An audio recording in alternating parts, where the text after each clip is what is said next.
আমি একটা কথা শেয়ার করতে চাই, সেটা হচ্ছে আজ আমি রিক্সায় করে একটা জায়গায় যাচ্ছিলাম। তো রাস্তা দিয়ে রিক্সায় যাওয়ার সময় হঠাৎ করে টঙের দোকানে আমার চোখ পড়ে। তো যখন টঙের দোকানে চোখ পড়ে, তো ওখানে আমি একজন যুবক ভাইকে দেখছিলাম যে খুবই সুদর্শন।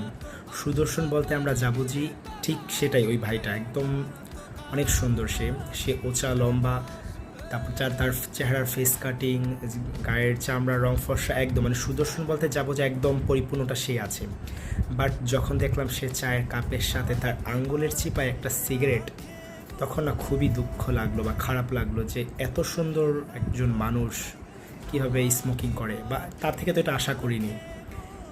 একটা সিগারেট আপনার লাখ টাকার ব্যক্তিত্বকে নষ্ট করে দেয়। মানে আপনি চিন্তা করে দেখেন, একটা 5-10 টাকা দামের সিগারেট আপনার লাখ লাখ কোটি টাকার ব্যক্তিত্বকে নষ্ট করে দেয়।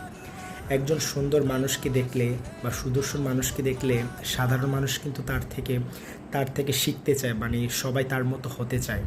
বাট যখন এই মানুষগুলো এরকম আচরণ করে বা তখন খুবই খারাপ লাগে।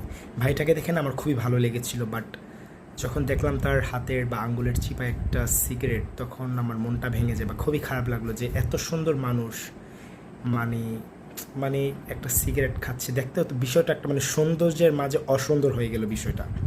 তো আমি এটাই বলতে চাই যে আমার সমস্ত ভাইদেরকে যারা সিগারেট খান বা ধূমপান করেন, প্লিজ এটা থেকে আপনারা দূরে থাকুন। কারণ মানুষ আপনাদের চেনা হোক বা অপরিচিত মানুষও কিন্তু আপনাদের থেকে শিখতে চায় বা আপনাদের মতো হতে চায়।